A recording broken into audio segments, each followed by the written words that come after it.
is going on, Secondhand Talent family? It's your boy Steiner here with another episode of Secondhand Talent. With us, we have the wonderful Hank Osterhout. Hank, welcome to the show.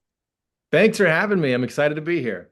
We're happy to have you. And real quick shout out to Mark Spusta for the shirt, Todd Cox for the chain, Larry Wookles for the hat, and Tenacious Toys, as always, for the desk candy. And folks, if you're listening and not watching on YouTube, I've got something to say about our friend Hank here. Hank Osterhout is a musician, farmer, business person, and so much more with a deep and true blue passion for music and the arts. Hank is a well-known figure in Emporia, Kansas, in the local music scene as the founder of the Halfway to Everywhere Music Festival and Kansas Free for Arts. Hank strives to incorporate his attitude of excitement into his professional life by aligning himself with organizations, businesses, social groups, and philosophical ideas that are consistent with the betterment of life for the people with whom he comes into contact. He's worked behind the scenes at the Emporium Granada Theater over the past few years, helping set up equipment and tech. And in May of 2024, at the time of this taping, Hank was appointed to the role of executive director at the Granada. Folks, let's welcome Hank Osterhout to the show. Happy to have you here. Oh my gosh, that bio is better than anyone I would have written. So I just got to let you write my stuff from now on. Well, I appreciate that. There's so much to unpack in there, but before we get into that, before we get into the interview, I'm going to ask you our typical first question that we start out every interview with. And this question, it does get harder and harder to ask, but this is unique, folks, to our listeners and viewers, long time and new. We have a case here where this was kind of a last minute addition, and doesn't know what the question is. We That's don't get right. that. We don't get that a lot lately. No idea. So, Hank, when I first reached out to you and said, "Hey, Cherie Tucker, an awesome person we both know, said you'd be great for my podcast." Oh, by the way, it's called Secondhand Talent. What did you think? What's the first thing that came to your mind when you heard the term secondhand talent? That is an interesting question. Yeah, Cherie is quite a character. I consider her to be my official non-blood related sister. And she's my big sister, and she's kind of a person that she tells me to do something, I do it. And she's got a way with I wouldn't even say words, just that whole vibe of, hey Hank, I was on this podcast and you should really do it because this dude's awesome. I gave him your name. And I'm like, okay, what's it about? It's like, oh, music industry stuff. So just go do it. And so then I saw Secondhand Talent. And I'm an elder millennial who's kind of been through the ringer, and that was kind of my first, well, mixed inclination. The first one was, wow, what a cool name. Secondhand Talent is a Oh, really, I'm all about branding. I really dig, I like to come up with clever names that are memorable that'll stick in your head, and Secondhand Talent is like, all right, all right. It also thank made me you. think about like me as an individual, as an artist, and where I'm at with my particular artistic career, and thinking about, as I'm sure we may unpack in this interview, I know I'm a father of three kids, 11 and under. And Mm. so, 11 years ago, I was out on the road touring with various bands. And now I've kind of stepped into the role of promoter and someone who's trying to stimulate the musical market. And so when I think about myself, this sort of tattered t-shirt, this band t-shirt that was once black, but it's now mostly gray and it's got holes in the armpits, and I'm sitting on a rack in the thrift store. And it's like, oh, I remember this old thing. That's me. I'm secondhand talent. That was my first reaction to that. So two things about it. The only other person to bring up the thrift store aspect of it that comes directly to memory was Justin Hampton, Okay. um, who likened it to a Goodwill painting that's been painted over and then put back in Goodwill that you find. Yeah. But what I love the most about this question is that I never get the same answer. By the end of this season, we'll allegedly have just about 75 episodes Oh my God. through 4 seasons, and I've never gotten the same answer twice. And what I really love about your answer is that you related it to yourself.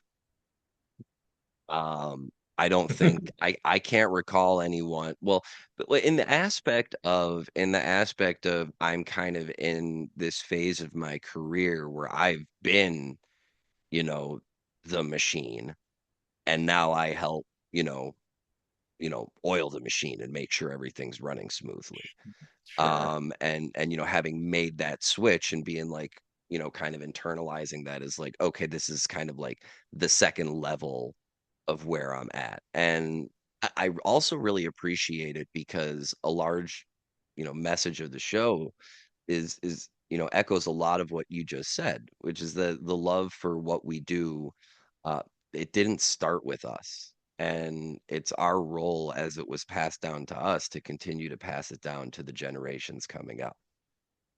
That's very valid. I mean, I don't know how many of the other interviewees that you've had that sort of same conversation with, but I'm very invested in the next generation. I think that's very important.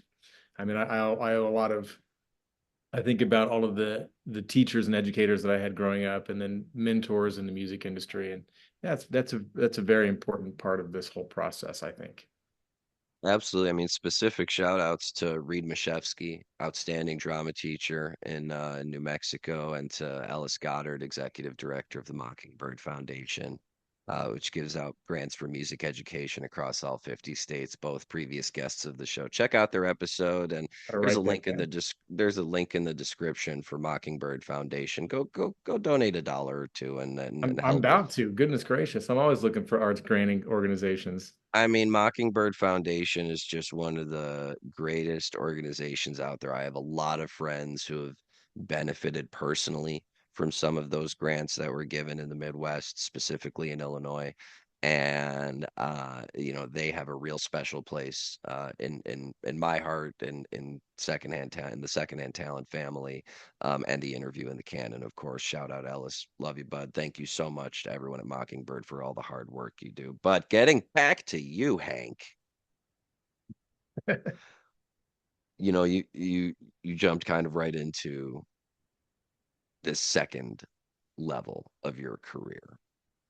And certainly, first of all, congratulations on assuming the executive director role Thank you very at, much. at, at the Granada. I think that's phenomenal.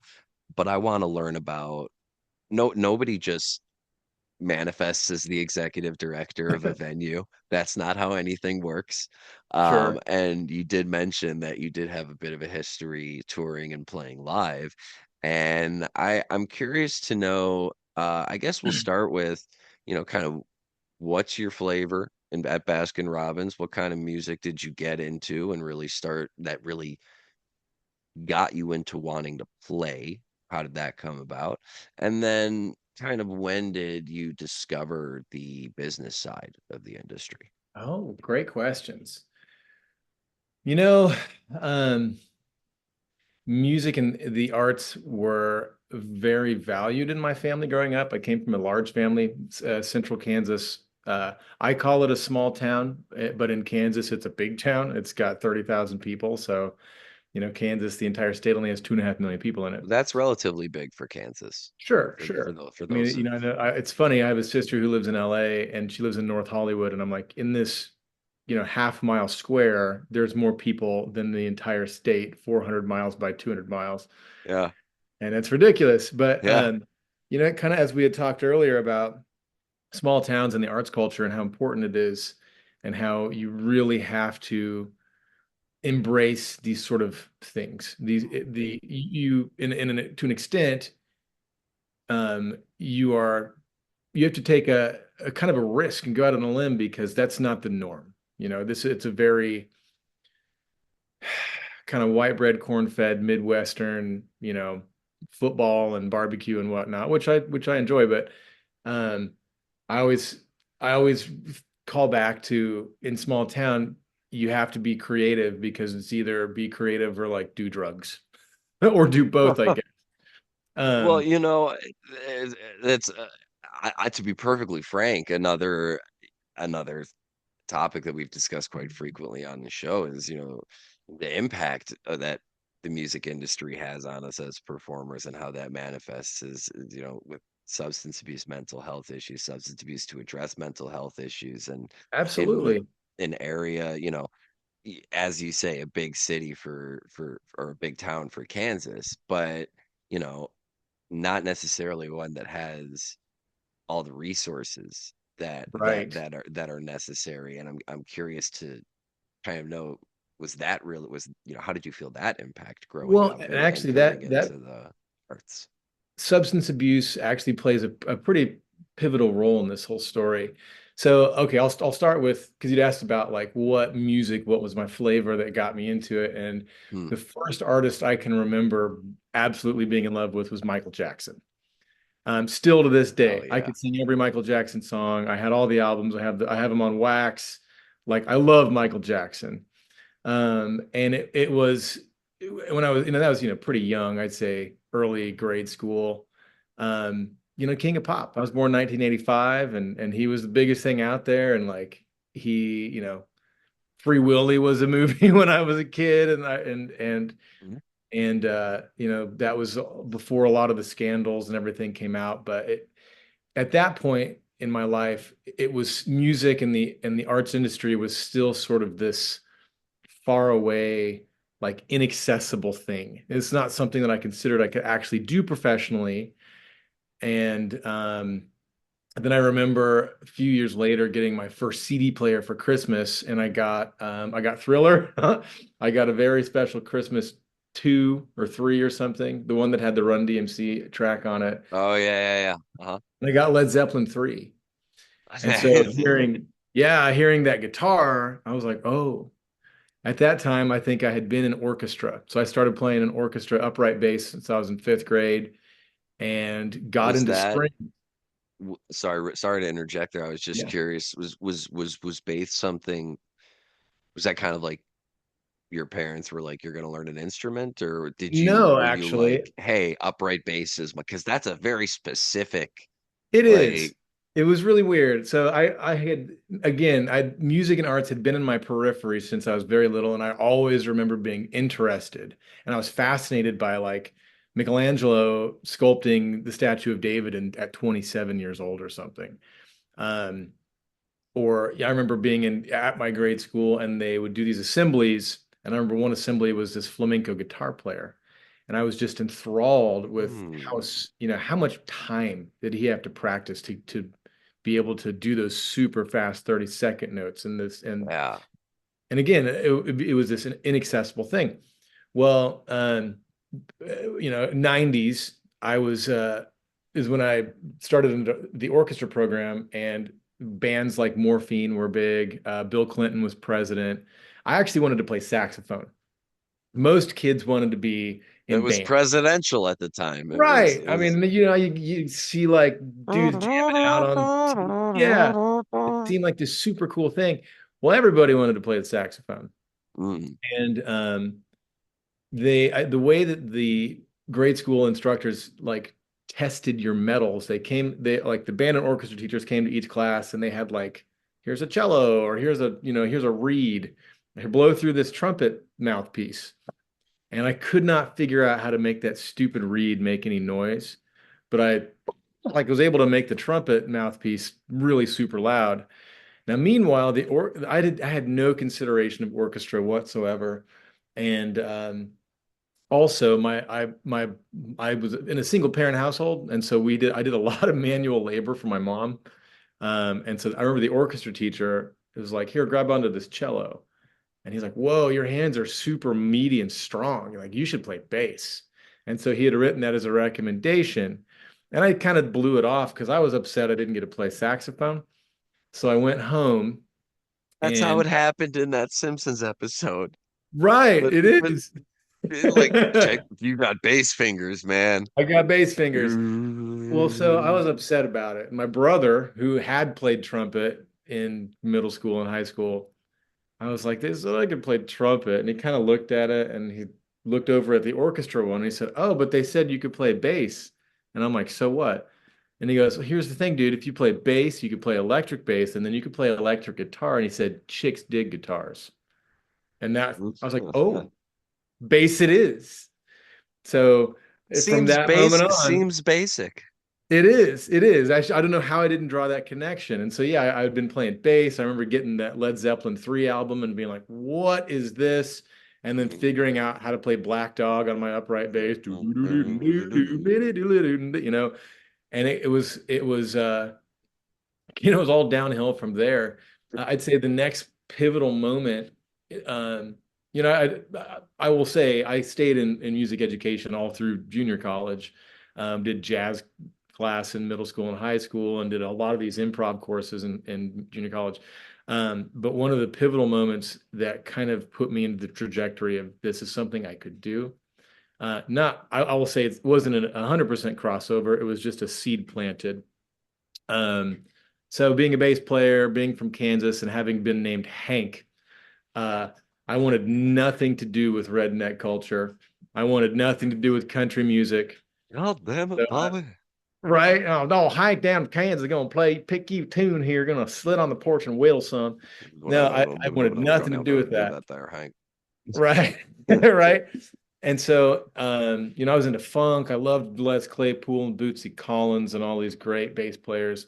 Hell yeah. Metal, Tool. I was listening to a lot of Tool, and I had some friends in my freshman year in high school whose parents were bluegrassers.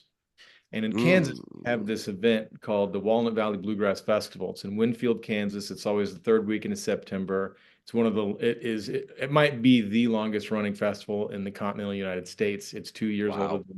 than Telluride. They have the Wow. national flat picking championships there, the national band three finger and Scruggs and I was gonna say Earl Scruggs has to be involved somehow. Yeah, yeah, oh that's yeah. oh yeah. And being like I said, being so anti-redneck that first year, I said, no way, I'm not going to this. Like Mm. all my friends had tried to convince me to go, or a handful. And so the ones that actually did get convinced came back and did not shut up about this event for a year. Mm. And I kept saying, yeah, but it's bluegrass. Well, there were kind of two things that swayed me. One was the description of this event as, well, everybody that shows up brings an instrument. And some people bought their instrument and played it for the first time that day. And some people are, the top guitar players on the planet, and everybody jams Oh, together. but everybody gets a chance. Everybody does. That's beautiful. So that was one. That's And the beautiful. other was as a freshman, there was this super hip senior kid who showed up at my house and wanted me to be in his cowpunk band. And so he wanted me to play bass, electric bass in this cowpunk band. I said, I have no idea what cowpunk is. And so he introduced me to some music that I'd never considered listening to, being a Hank from Kansas. Right. One was Johnny Cash. So introduced me to Johnny Cash, and I said, okay, okay, okay. I get the sort of the outlaw country vibe. Yeah. Doom, doom, doom, doom, doom. The other was the pizza tapes, which is, Oh, yep. Yep. yeah, Jerry Jerry Garcia. Garcia and John Grisman. Yeah, so Yes, sir. I was into the Dead You have a and good friend. jazz music, and the whole album is great, but Oh, the one piece that got me was they did Miles Davis's "So What" in bluegrass, and I really just clicked. I'm like, oh, bluegrass is just jazz with a different backbeat. We're doing the same thing. It's improvisation. We have a song form. We're just doing that's it. And so boom, like blew my mind. So I mean, back on the train, bluegrass. that's it. It is just jazz music from Right, with a different sequencing and different instruments. that's it. Yeah. So I went to the festival the next year, sophomore year. I'm 15. I'm up to no good. I'm already deep by that point in my life, kind of into the substance abuse realm. And I remember like this festival is magical. It's kind of like Kansas's Burning Man, except it doesn't cost a gajillion dollars and everybody plays music, but everybody themes their camps and it's this big arts explosion and it's all in this grove of pecan trees. And so I remember showing up when it's like after dark, setting up my tent and then getting completely lost. And Been there. it was the cool thing about that event is while there are official stages that are programmed by the festival that people pay tickets to go see. The campground has all these people that bring their own like makeshift stages that you can sign up to perform on. And one of the most famous bluegrass stages on the planet is called Stage 5. And it's a truck. It's like an old 1950s pickup truck that they built this box on the back. And again, I'm like 15. I'm completely unsober. And I just hear this ruckus, people shouting. And I find my way to this truck and I'm like, what's going on here? And the band that gets on stage, this dude shows up and he's covered in tattoos and he's got a mohawk and a tailor. And then the bass player, his bass is a metal gas tank and it's got a single string on it that's a weed whacker wire. And I'm like, what are these dudes selling? And the first measure is so fat.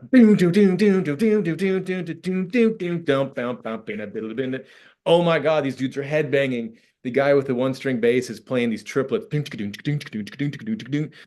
they're called Split Lip Rayfield. Yes, sir.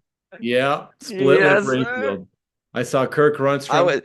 I was in my mind. I'm thinking it's either split lip Rayfield or duo de twang. Like it's Ah, gonna be right. like one of the two. Like one of the. As soon as you said tattoos, I knew it was split lip Rayfield. But Yeah, yeah, Split that's Lip.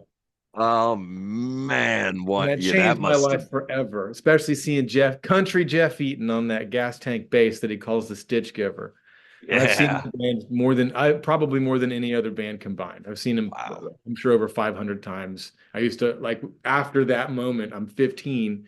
The laws weren't quite as strict back then. There were a lot of bars that I could get in with a fake ID, and I'd go down to Wichita about 2 or 3 times a month and watch them play at these like biker bars and VFWs. But yeah, I toured all over the state of Kansas, as a teenager, going to places like the Bottleneck in Lawrence, and God, there used to be a place called the Roadhouse in Wichita, which no longer exists, just a biker bar. And I again seeing Jeff Eaton on that gas tank bass, and having come from this background of or professional, classically trained orchestral playing and kind of having, looking down my nose at these sort of genres, I saw Jeff Eaton and I said, I'm doing that. Yeah. That's what I'm doing for the rest of my life. And so, again, we have this from the very beginning, this very eclectic, like dance pop music, Michael Jackson into, heavy metal, rock and roll, Led Zeppelin, Primus, Mars Volta was a later big favorite of mine, Queens of the Stone Age. But then now the name of Hank in Kansas sort of comes back into play when I see this bluegrass or this what they called acoustic rock and roll or thrashabilly. Man, that really resonated with me. And then it Yeah. wasn't until I moved away from Hutchinson, went to Lawrence. Lawrence is kind of the cool capital of Kansas. A couple of friends of mine that also went to the Bluegrass Festival that I grew up with. We all moved around the same time, and we just, as a joke, we started this like punk cover bluegrass band, and it was just it was a thing that we would do as a gag. We'd show up at like frat parties, and actually there was a couple of times where my guitar player would take his guitar out and he would knock over the stereo on purpose and break it. And then everybody would get real pissed off and up in arms. Ah, And then we ding, ding, ding, ding, ding, ding, ding, just start going into like a version of Closer by Nine Inch Nails, oh my bluegrass. You let me God. violate you. And then without missing a beat, people would get into it. They'd totally forget that we destroyed their property and they would just start getting into it and throw Yeah. dollars at us. And then Yeah. that morphed into an actual musical career, eventually in Lawrence, you play enough the house parties. There's a Yeah. Yeah. promoter said, "Hey, Yeah. why don't you come and play our bar?" And so that's what really, even at that point, it took a couple of months for it to click. Like, oh, wait a second, this is actually an accessible idea. At one point, I considered music so far off, even though I was learning music in school, it had never crossed my mind that I could actually be doing it for a living until I'm a few months into like having a band. I didn't even consider having a band. There's just a bunch of dudes that I grew up with. I Uh, don't even know if this is a podcast. I call it a podcast. I think it's a right? podcast, but like, I mean, people's definitions vary. Like, I mean, I by the time I was a season and a half into it, I was like, oh, I guess I'm a podcast host. I guess I'm a podcast. Like I can totally relate to that, where it's kind of like you're doing this thing, and all of a sudden you realize, hey, this thing has a definition, and Right. it has depth and form, and what was once unclear all of a sudden takes shape. It doesn't always just click like that. So weird. It's a great lesson, I think, overall, and just, patience and letting things grow. Yeah. Um, Well, and community's got a big part of that too. It did, Absolutely. That's we were right absolutely. time, right place, and we were accepted by an already existing arts culture and community. Mm. But we also had a part in building that community, and it was about new friends that we gained because now that it was sort of this dual relationship. We met people and were friends with people because we played this music, and they wanted to keep showing up to our shows, and then they became a familiar face. They told their friends. And that's, this sort of organic grassroots growth of how we became at one point the largest bluegrass band in Lawrence, Kansas. It's a real struggle. To create something new and Oh my maintain and gosh. sustain. Well, and that's kind of the motif of the this next bit too, because what I'm doing now is all nonprofit stuff, and Mm. nonprofit is, we have the duty to serve the community in needed ways. So, I mean, that's Yeah, I that's mean, a challenge. I think, let's just hop right into it. As Sure. artists, we're also, I think part of our duty as creators and people who, create art or provide platforms for stories or whatever the case may be, part of our duty is to spread that art around and to make sure that it does get passed down, whether you're on stage playing the music or whether you're producing the event where the music is happening. And, you mentioned being really inspired by this band and starting a band of your own and touring. And I'm curious to know kind of when the shift happened from being on stage to being more in the, I guess, the secondhand talent realm of things. Yeah, sure. Well, it wasn't an overnight switch. It was something that really bits and pieces developed over time through my performance career. And I kind of want to kind of call back to earlier in the conversation when we talked about small towns and substance abuse and those kind of things. I think I always credit a lot of the reason why I've gotten to where I am, and even with the band I was in, was because I had a substance abuse problem and I kicked it. So I'm almost 19 years clean and sober. Hey, Uh, hey, Drop, yeah. amen, man. Here's to the next 19 and the 19 after. Thank you so much. Kind of my philosophy there is that addiction and like mastery are in two sides of the same coin. It's the same energy that we've got in our mind and our psyches, and it's all about how do you allocate your time and your energy. And addiction is just you put it into a thing as whatever your mechanism is, whether it's a coping mechanism or whatever the case may be. That energy of addiction is like I'm focusing on this thing, and it just happens to not be copacetic with success. Well, you have a certain amount of capacity, and if you're devoting that much Right. time and energy to any given substance, it doesn't matter pick your poison. Yeah, absolutely. There's a finite amount, and that energy that's expended there is not expendable in other areas. Absolutely. I mean, you have one fuel tank, right? Mm, And good way you to get put it. Yeah. yeah, and so whatever fuel you put in that tank is what your brain and your body and your psyche is going to focus on.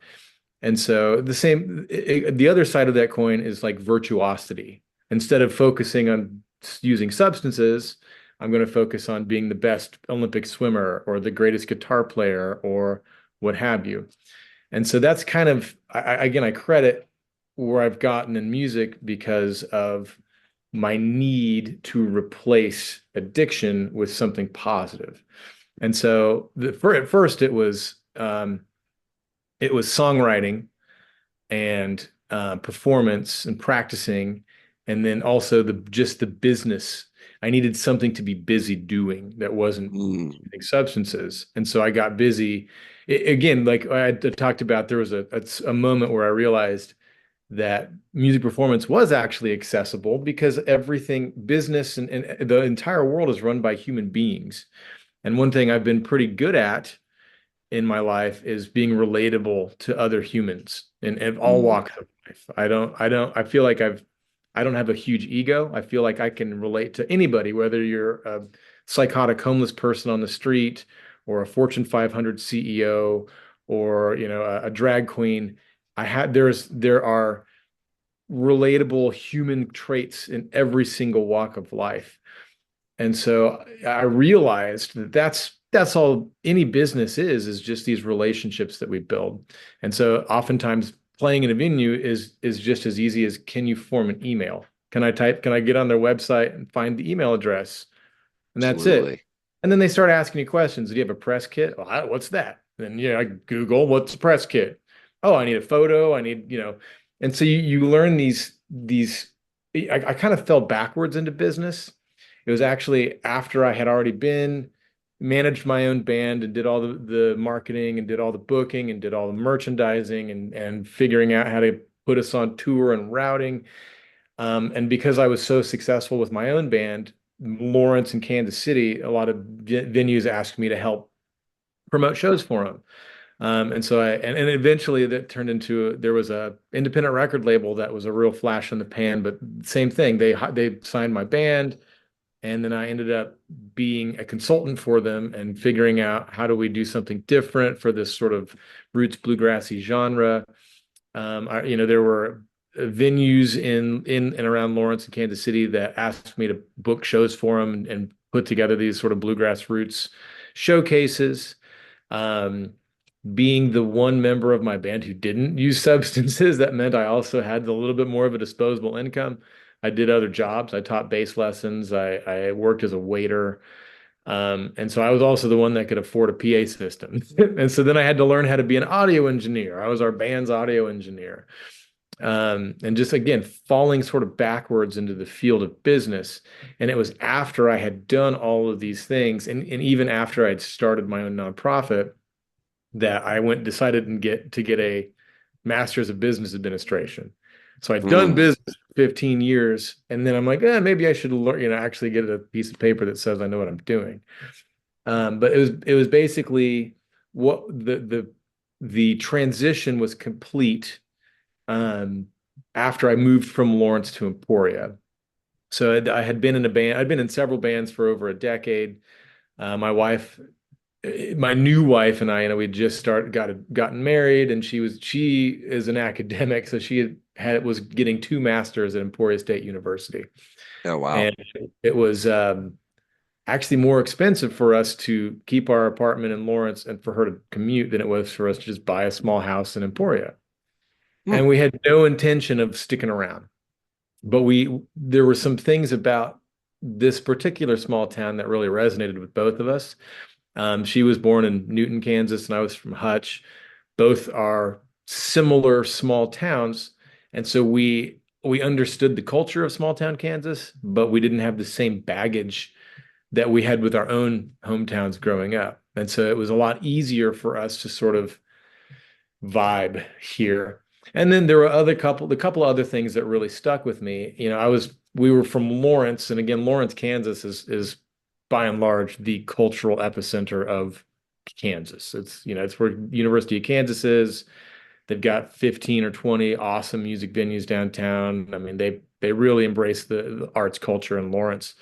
And so what I saw here were kind of these little cultural elements of a bigger puzzle. Like all the little pieces of the puzzle were there. It just hadn't quite been assembled. Namely, there's a gravel bike race that's like the largest in the world here. It used to be called the Dirty Kanza, and now it's called Unbound Gravel. And we have about 15,000 people that show up from the entire world to race. Damn. Yeah, 200 miles across gravel roads. It's insane. Our Emporia High School has the nation's very first glass blowing program that feeds into Emporia State University's world famous glass blowing program. So yeah, there's full on like kilns and So glory holes and stuff at the high school. if I'm hearing you correctly, you come from this kind of, you're coming from Lawrence where the culture is somewhat, established and Correct. and well represented, especially within the state. And then you're coming to Emporia and you're seeing, hey, I see all of those same fibers that were woven together to create the tapestry that is the Lawrence scene. There's just nobody here weaving them together yet. Right. That's it. And there's the other thing that I should mention is this is the disc golf capital of the world, Oh, well, there you go. I mean, right? I like you have all of the pieces to the puzzle. It just takes someone Just no with music. experience and to really tie the room together, so to speak. And Yeah, like the dude's rug. Um, exactly. My favorite movie. So, but yeah, I like Dynamic Discs is the guy that started it at his dorm room at ESU, and now we have the world's distribution center. We have the PDGA tour that comes through Emporia once a year. We've got all these tournaments. You can cover your eyes and throw a rock in Emporia, and it'll hit chains somewhere. I mean, Something's happening. Yeah. well, yeah, I mean, there's like, I'd say there's 7 or 8 professional disc golf 18-hole courses around here. I mean, it's aside from those specific elements, there was also a very palpable downtown culture. And to me, the way that I kind of labeled it is Emporia knew that it wanted to be something different than what it was. Like Mm, it was a small town that had been embattled like every Midwestern small town, and then it created a vision. And so the community as a whole sort of set out with this program to achieve that vision. And I think part of it is they saw Lawrence as, hour drive from here. They saw Manhattan, they saw Kansas City, Wichita. We've seen places like Northwest Arkansas really explode over the last couple of decades. Of course, the entire state of Colorado has been making these investments for 50 years to great success.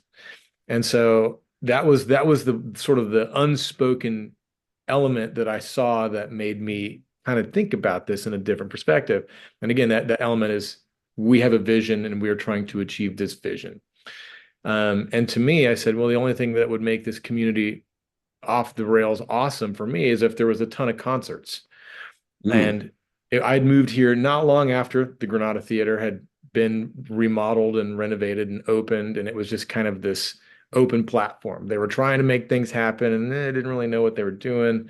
Had some cool concerts like Wyclef Jean, Bernie Worrell came here the first year I was here, and I went to the Bernie Worrell show, and there was like 50 people in the audience, mm, this 800 hmm. person room. And so the kind of final nail in the coffin, there was a couple. I started having kids.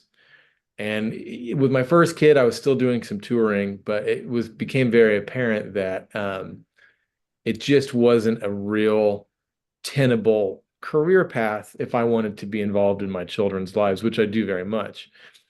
The other was the federal government called me and said, "You owe all of this money in financial aid." And I'm like, I never graduated. I dropped out to play music. And I said, okay, I'll pay the financial aid back, but I want something for that financial aid. So I went to ESU and I said, I got all these college credits. Went to KU to be a doctor Right. and quickly realized I'd rather be a musician. And kind of told them what I had, all of these credits. And they said, oh, you're like a semester or two away. And they had a There you program. go. Right. And they had a program called the Interdisciplinary Studies Program, which is really cool because you get to pick and choose all of your cognate fields. The caveat is I had to do a a thesis on the inter workings of all of the disciplines. So my cognate fields from KU were human biology, psychology, and sociology. So those were part of my cognates that I had to intertwine. I was just small backstory. I wanted to take from the upright bass teacher of upright bass teachers at KU, but I couldn't because I was in the school of science of human biology, and you had to be admitted into the school of fine arts to take any fine arts courses, and they would not let you be in the school of fine arts as a biology guy. So I go to ESU and they tell me about this program, and I'm like, well, I'd really want to take some music courses. I'd like to do music performance, and like, why not marketing? I don't know, because I'd already had this whole path of being involved in Yeah. business and music, and I'm like, I want to learn about marketing. Well, then it came time to write this thesis, and I was like really racking my brain, like, how do I put music and I mean music and marketing? I can, yeah, biology, psychology, and sociology. And I remember I was mowing my lawn talking to myself, which I do a lot. And my kids make fun of me for. And it struck me. I'm like, wait a second. A music festival is obviously music performance and marketing because you got to get those things together. But if we talk about the sociological and cultural impacts of a society and a community, and then we relate that to the biological approach to psychology and how that improves Yes. health, boom. And so that's where I came up with this idea. And so I did 3 semesters of research. The first was just how do I execute a festival? And then I had interviewed all of these people that I'd worked with for a decade. I got a hold of the guy that ran Wakarusa Music Festival and the guy that owns the Granada in Lawrence. And I just, how do I do this? And so then I came up with a cohesive business plan to how to operate the festival. And then the question that hung in the air as I related it back to Emporia was, how do I do this here? Can I, Mm. in fact, do this in a community like Emporia, which has all these pieces that are not quite woven together? And then really the missing link is music. And in tertiary markets like this, I had already been trying to do concerts down here and promote other bands. It was so difficult because the the investment, the cultural investment hadn't been made. In small towns, people think of concerts as existing in places like Kansas City or Tulsa or wherever. And they never have the foresight to think, oh, well, it could be here too. We're just Emporia, nobody cares, right? And so the second semester was a market research, and that was, is it feasible here in Emporia? And by and large, the answer I got was yes. However, from the what it takes to operate a festival and what it would take for this to soften the market in Emporia, the answer is there has to be a large amount of investment that goes into the market. And I'm just a poor, starving artist. I don't, how do I get that investment? And so then I kind of scratched my head and I thought, well, I don't know what made me think of nonprofit. I didn't even know what a nonprofit was. But as I kind of researched it, it made me realize that nonprofits are there to serve the community in a particular function. What are missing from a community? What is needed? And how can a nonprofit serve those needs? And so then that led me, my third semester was, how do I take this concept and make it into a nonprofit? How do I make this a charitable endeavor? And then I was turned on to the National Endowment for the Arts, the National Endowment for the Humanities, and they were a wealth of knowledge. They, in fact, have a 40-year-long longitudinal research paper called the White Paper, where they talk about arts investment in the community and all the outcomes. And those outcomes are there's educational outcomes. Students who are involved in the arts have better scores in every single subject. That you have better student retention rates and graduation rates if they're participating in the arts.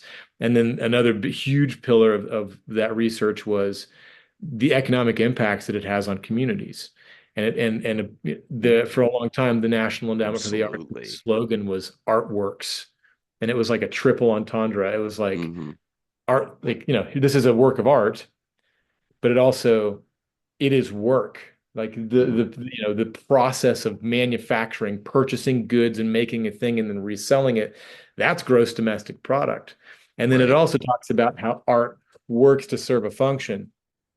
So yeah, I mean, it serves the function of all of these things I talked about: building the community, building economics, improving educational outcomes. But it's also, the quality of living. And there's always been a big push in small town Kansas for, like, let's get more jobs here. Let's add some manufacturing and fabrication firms. And the pushback in response to that is always, okay, jobs are great, but what do we do with our lives outside of working? And there's no Yeah, value to us to just have a job if there isn't anything fun to do. there And so has to just be another side to that coin, as to absolutely, bounce off an illusion you made before. Yeah, that's it. And absolutely. so yeah, I found my niche. I said, you know what? I've got all this experience as a performing artist, as a recording artist, touring person, a person who's promoted shows. Well, why don't I take all of my expertise and contribute meaningfully to this community? And for whatever reason, even prior to all of this, I have this love, this just burning passion for Kansas, for better or worse. And I have this kind of chip on my shoulder that a lot of about what we call brain drain. The Midwest has this problem we've labeled brain drain, where small town Kansans and Nebraskans and Dakotans and whatever, they want to get out of their communities as quickly as they graduate high school. They want to go to places like New York, Nashville, Austin, and LA because that's what we've been programmed as glamorous and cool. But as things have changed over the course of decades, we find that it's actually not necessarily greatly sustainable to live in a lot of those places, and a lot of the sheen has sort of worn off over the course of time. And so I've been very dedicated to making Kansas a cool place and to bringing this art and culture back to the forefront and influencing people to come back to Kansas or to not leave in the first place. And so yeah, that's kind of where I came up with halfway to everywhere. But how did we get to the name halfway to everywhere? That's a great question. Well, Emporia literally is halfway to everywhere. The geographical center of the United States is Smith Center, Kansas. Um, and Mm, and that's a couple hours from here, but still, still, um, we are at the intersection of I-35, Highway 50, Highway 99. We're an hour from Kansas City, an hour from Lawrence, an hour from Manhattan, an hour from Wichita, an hour from Topeka, and then also, it I mean, expands out. like 2 hours from halfway to everywhere doesn't quite have the same ring to it. Right, As right. yeah, Well, yeah. we had a lot of different names that we were throwing around, I but like that though because it really is, and I am curious. Is has that impacted the curation of the festival, I the think naming it so. as such? Well, How would you? and it's also a play on, again, I have a chip on my shoulder about the super bad marketing that Kansas has had my entire life. I think of Kansas in pop culture, it has this portrayal of like, yeehaw, we don't have electricity and don't wear shoes. And we've been called flyover country or the middle of nowhere. And Yeah. so that it was the bastardization of that concept. No, no, no, no. We're halfway to everywhere. And Hmm. again, kind of playing on the locust of what's cool in the United States is LA and New York. I disagree. I like to visit those places, okay, but I'd never live there. Down home, like I'm one of the things that's kind of my I hate to throw things under the bus. I'm so sick of remakes and reboots and cover songs. I can do without them, right? I'm an You and me artist. I write both. my own Yeah. crap. I may be inspired by a lot of other things, but Hmm. again, being from Kansas, having to be creative in the moment and to come up and to make something out of nothing, I think that forces us in all of the Midwest. There's so much awesome stuff coming out of Oklahoma and Arkansas, and Missouri, Nebraska, Colorado. Us Midwesterners have had this sort of underdog positioning in American culture for many, many years. And I think that's why we have like I always think of the Kansas State Fair, which is in the town I'm from, and like folk art, like all the quilters, old ladies making quilts and cookies and canned goods. This is folk art. This is art out of necessity. This is art that enriches our lives on the daily, not just art because somebody in a gallery is going to pay $40,000 for it. No, It's it's almost art. like every I was gonna right. say it's art that works. Yeah, exactly, right. That's it. And it has a function and it has more deeper meaning to the way that we have to live and survive. And so yeah, halfway to everywhere. Honestly, Kansas Free for Arts ended up being a larger organization. Originally, that was my idea for the festival name was Kansas instead of a free for all because Hmm. it's free to the public the first few years. But then one of the masters that my wife was getting was an art therapy. So she's got a master's in mental health counseling and art therapy. And in her art therapy masters, they went over these concepts called maker spaces. And they talked about Hmm. different these community studios where we can engage multiple populations and at-risk people and use art for those same ends that we're trying to accomplish with the festival. And so the concept of Kansas Free for Arts became how do we create artistic programs that are going to achieve those goals of student retention and graduation rates and economic stimulus and help to do workforce development within the creative arts industries. And so I always there we had a really awesome consultant early on when we were building our board of directors. And I had already made our mission statement, which is enriching the lives of Kansans through advocacy for wellness, education, and stimulating arts culture. And he said, "So why are you doing this?" And I gave him the mission. And he goes, "Okay, why?" And then I said, "Well, because," and I went into the data and all of the educational outcomes. And he said, "Okay, why? Why? Why?" And what he was trying to drill down was, what is my selfish reason that I would do Mm. such a thing? And it's, I'm a musician. I own a sound and light company. If I create a better world in Kansas, my world thus becomes better. I benefit from these programs because I'm an artist and an arts professional. I don't want to have to move to Boulder, Colorado to be making good money. I don't want to move to Austin. Austin's cool. I like Kansas and I want Kansas to fill that role in my life. And so that was my selfish reason for creating this organization was, and again, going back on, like, I feel like my life was saved. I don't think I would be here today if I hadn't quit using substances. And I accredit that transition to being involved in the arts and music and the music industry. So I wanted to be able to share those things with the world and the community and say, here's an opportunity for you to make something bigger and to be successful in something that we don't necessarily think of it, Kansas as hosting. Um, and so yeah, it was basically the festival and being able to create something out of nothing that became successful in the community and started, growing year over year, bringing thousands of people to town for music, which hadn't been Emporia had not been known for. Uh, that's what got me involved in the Granada. Was two directors ago reached out and said, "Hey, you own a sound company, you're local. Why don't you come and service our venue?" So I did. And then the board of directors said, "Hey, you kind of know about the industry. You've been booking this festival. Why don't you get on the board?" And then the director at the time resigned, and she asked me, "Well, you're the guy. Would you take over as director?" And I said, "Oh, okay. Yes. It's something I always wanted to do. I already had a ton on my plate and kind of had wished it would wait a year, but I figured it was a once in a lifetime opportunity. And so I said, okay." And so now I've kind of positioned myself as sort of the live music czar of Emporia in this sort of, East Central Kansas area. And again, the whole purpose that where I'm at in my life now is I definitely want to get back on the road eventually and play music. And my two oldest kids are in orchestra. One's playing upright bass, which just brings a tear to my eye. And yeah, I love it every minute It's of it. beautiful. Um, but for the time being, it's like, I'm also an Eagle Scout, and I just have this sort of ingrained vision that I have to leave things better than I found them. And so this is sort of my, my legacy or my gift to the state of Kansas is how can I contribute all of the meaningful things and success that I've found? How can I give that back and help other people to find this meaning and this success? And how can I help the state of Kansas in the long term?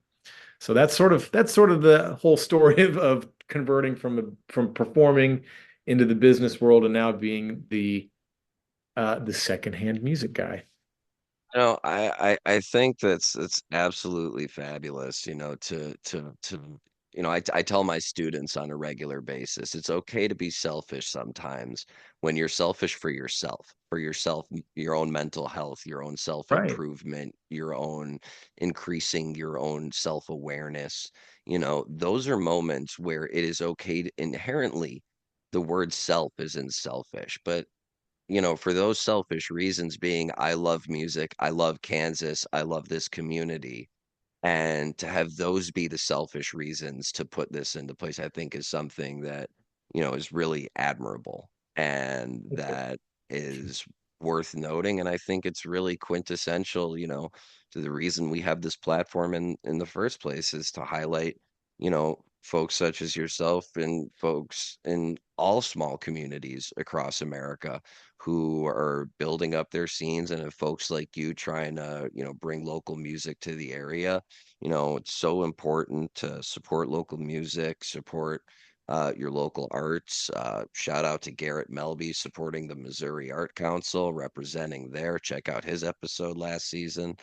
I really think that it's an incredible thing that you're doing out there, and I'm really grateful that you got to spend some time with us on the show this season.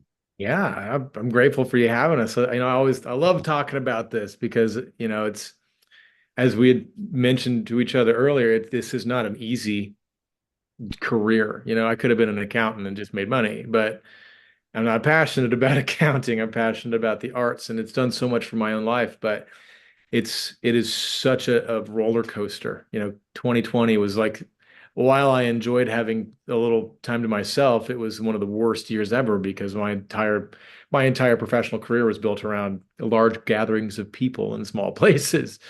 Yeah. Um, and so it's definitely a challenge. And it's nonprofits by themselves, even ones that aren't arts nonprofits, that's a challenge. You're constantly looking for funding and constantly Yep. writing grants and it's just, we're here to serve the community, and that's not an easy task.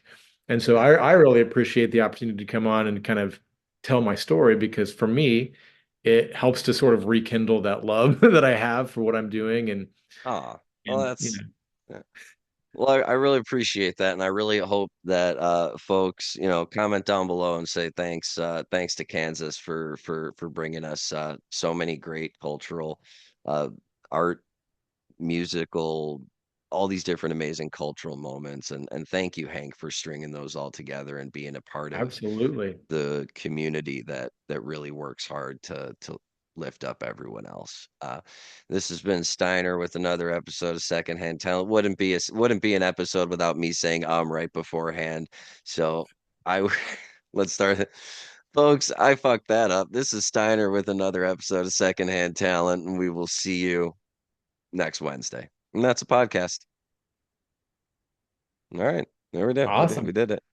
Yeah, That was that's fun. pretty much it. Yeah. We'll fade out from here and